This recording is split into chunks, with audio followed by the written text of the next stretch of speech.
น้องติ๊ก1/4ค่ะ พีมนั่งรอ น้องมิว ด้วย ห กั นึ่ บ งทับ ปู สี่ค่ะ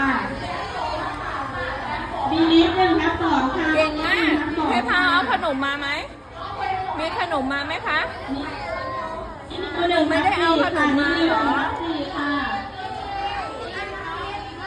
แม่ไม่เอาขนมมา เดี๋ยวไปกินอยู่บ้านเนาะเดี๋ยวกลับบ้านค่อยไปกินขนม พีพี1/1ค่ะพีพี1/1ค่ะเทียน่า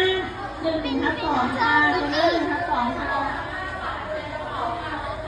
อันนี้ร้องเลย เซอร์เวย์1/3ค่ะเซอร์เวย์1/3ค่ะน้องนิชา1/3ค่ะนิชา1/3 สวัสดีค่ะน้ำมายังสวัสดีค่ะน้ำมายัง 1/2 สวัสดีครับก่อนแล้วเฮ้ยสวัสดีครับน้ำมาก่อน น้ แล้ อง ว พี่ลิน1/4ค่ะพี่ลิน1/4 ค่ะพี่บุ๋มขอบคุณค่ะ ไปยังสวัสดีค่ะเฮ้ยเฮ้ยเฮ้ มาย ติ๊ก